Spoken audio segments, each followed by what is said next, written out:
Squad up. Hello everyone. Your boy Emoneycichlids equals flower horns right here.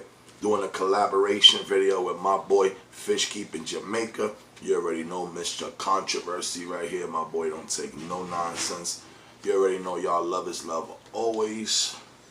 If you're not subscribed to me or Fish Keeping Jamaica, you already know what to do. Hit that subscribe button. Hit that notification bell if you want that Fish Fam real.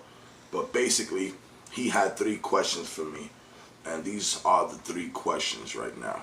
The first question is, can your fish be overweight? Your fish can be overweight. Fish can be overweight by excessive feeding, and we'll get to that right now. Number 2 is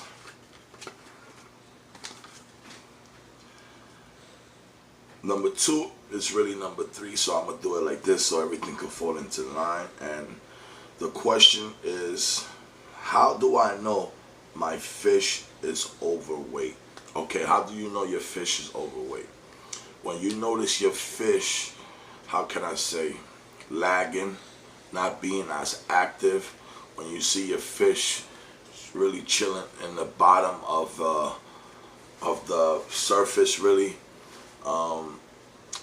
that's when those are like some traits where you could, how can I say, signals that you could see. And honestly, you'll know by, how much food you feed your fish. So we'll get to that right now. The third question is how to manage your overweight fish. So as you can see, all these questions basically fall into line. 1, 2, 3, so I could be able to answer it all. So basically, fish can be overweight. How do I know my fish is overweight? You see the fish belly is bloated. You see them with, like I said, being less active, less movement, not wanting to eat. Because a fish that's hungry and a fish that's not really overweight or not being fed as much is gonna be very active, looking for food always, constantly. So how do you manage it? The way you manage it is by portion control.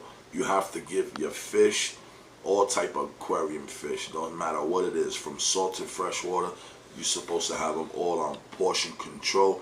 Make sure that you give each species of fish enough food that they will consume in a 3 to 5 minute period. Make sure you don't leave no excess food. It's not good for the water quality. And remember always to give your fish portion control. Always give a little bit of food during the day, in the morning time if you can, late afternoon if you can, and if you want, before bed. But you cannot just dump a whole bunch of food. Some fish are very tricky. They like to act like they're hungry. They like to act like they're starving. So a lot of the fish keepers see a lot of movements in the tank, so they feel bad for these fish, thinking the fish is hungry. But in all reality, those are just some greedy fish, you know what I'm saying? So what you want to do is give portion control, give a little bit of food at a time, and make sure you watch your fish. Make sure that you look at the stomachs. Make sure that you don't see no bloated stomachs. You don't see their stomachs popping out. Make sure you see all your fish moving around, activity all over the tank. As you can see in this guppy tank right here, there's a lot of movement. And I will show you guys an example of portion control. And basically, these guppies will eat a lot of this food if I throw it in there. But what I try to do is just take a little pinch, just a small amount, and you will see that you want to make sure that those fish are hungry and are eating all the food. As you can see right here, they're all eating the food. They're all going after it. There's a lot of activity going on. And then, if you see that these guys eat the food very fast, then you might want to take a small amount of the same portion and try to throw it again, and that's it. You never want to overfeed the fish. You want to make sure that they all eat everything. As you can see, they all ate, and they're all moving around relaxed and happy, a lot of movement. So those are my tips. It's been a blast doing this collaboration with Fish Keeping Jamaica. You already know, y'all. Love is love always, y'all. Peace.